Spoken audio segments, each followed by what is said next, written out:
pemikiran sektor energi telah bertransformasi. Efisiensi energi, transisi energi, minyak dan gas, PLTU, teknologi baru pembangkit listrik, energi surya, biogas, gas rawa, panas bumi, inovasi, hilir energi. Solo Pos Media Group mempersembahkan Ekspedisi Energi 2022.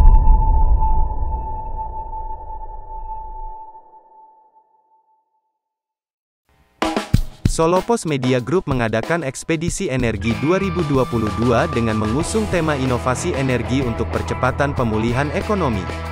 Tim ekspedisi akan menjelajahi penyedia energi dan berbagai sumber-sumber energi yang menjadi faktor penting dalam pemulihan ekonomi. Ada 2 tim yang terlibat. 1 tim berjalan menuju arah barat dan 1 tim menuju arah timur.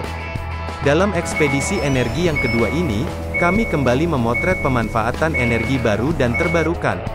Di hari pertama, tim timur berkunjung ke PT SHA Solo, yaitu agen penyalur BBM industri PT Pertamina, untuk mengetahui bagaimana BBM bisa terdistribusikan dengan aman. Ya, jadi SHA Solo ini kami bergerak di dalam bidang penyaluran BBM industri Pertamina khususnya. Jadi kami setelah Pertamina melakukan inovasi di eranya kepemimpinan Pak Ahok ini, Pertamina menovasi menjadi Pertamina Patraniaga, di mana kami saat ini dipercaya bisa menyalurkan distribusi Pertamina itu ke seluruh wilayah Indonesia. Jadi hanya ada beberapa agen saja, kurang lebih ada 7 agen yang dipercaya bisa memiliki cakupan baik di darat dan di laut. Kami memiliki armadanya untuk menyalurkan BBM di industri hilir Pertamina ini ke seluruh wilayah Indonesia.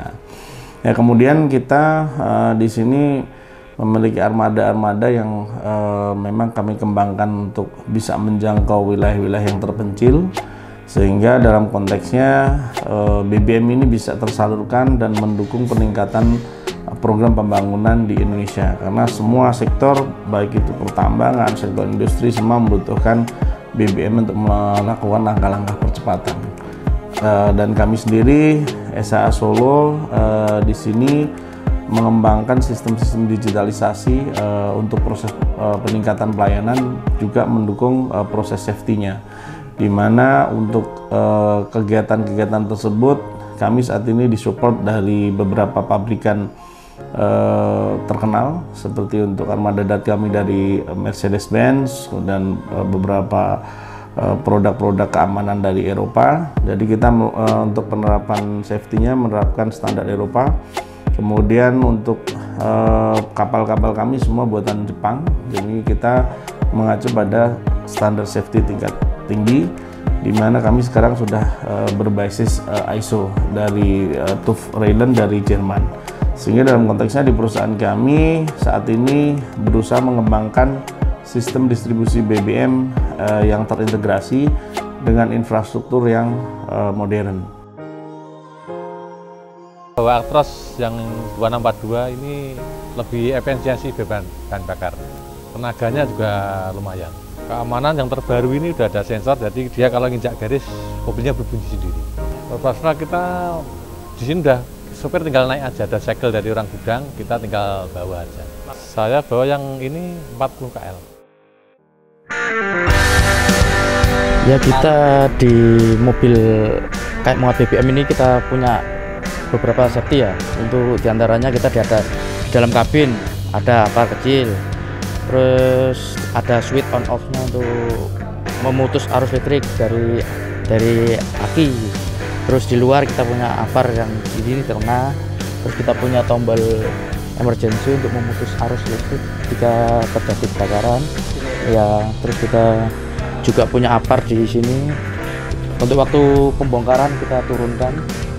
Ya, enggak satu aja di tengah ini, di dekat pompa kita pembongkaran jadinya kita turunkan. Terus dan untuk emergency kita ada di satu, ada di belakang satu, di kanan juga ada satu. Jadi ini untuk angin di ekor trailer kita. Nah, untuk nyetel angin aja.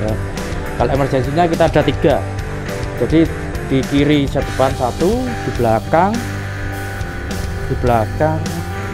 ada satu, terus di kanan juga ada satu sampai kanan. Jadi ini emergency yang di belakang kita ada satu untuk mengurus kita jika ada terjadi kayak intinya kebakaran apa kita terus. Ini digunakan ketika apa? Ketika pengisian. Pengisian. Iya. Setiap pengisian akan dipencet tombol ini untuk Iya. memutuskan Semua dari selang yang itu nanti udah tidak ada arus nyambung lagi ke tempat pengisian itu. Setelah kunjungan ke PT SHA Solo, tim Timur bertolak ke Surabaya. Tapi sebelum itu, kami mengisi BBM untuk mobil Hyundai kereta kami di SPBU Pertamina. Untuk pembayaran, kini sangat mudah dan cepat. Melalui aplikasi My Pertamina, proses pembayaran cukup dengan melakukan scan barcode.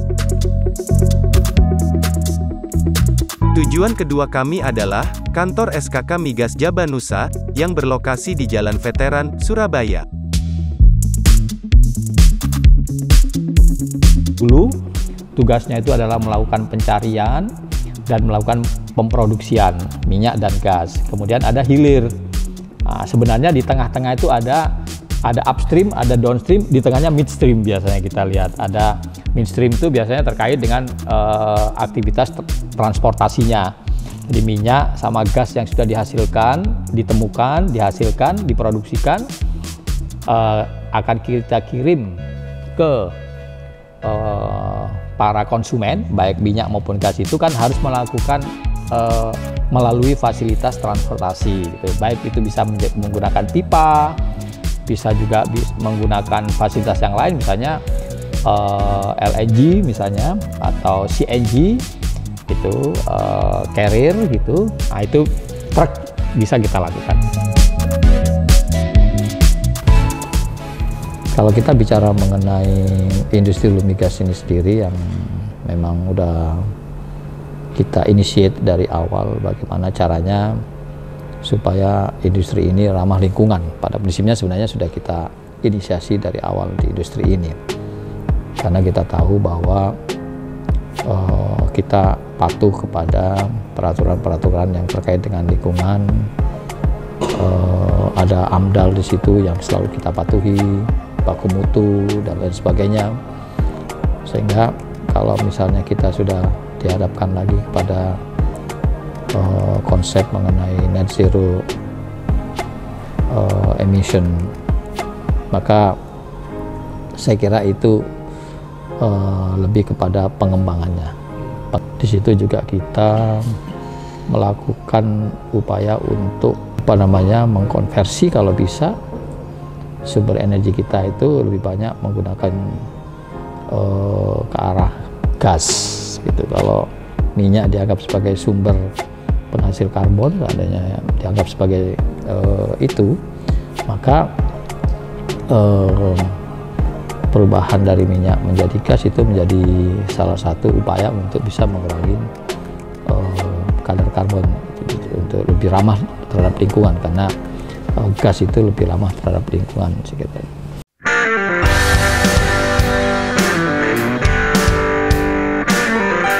Perjalanan tim Timur hari ini berakhir di sini. Sampai jumpa besok di tujuan selanjutnya.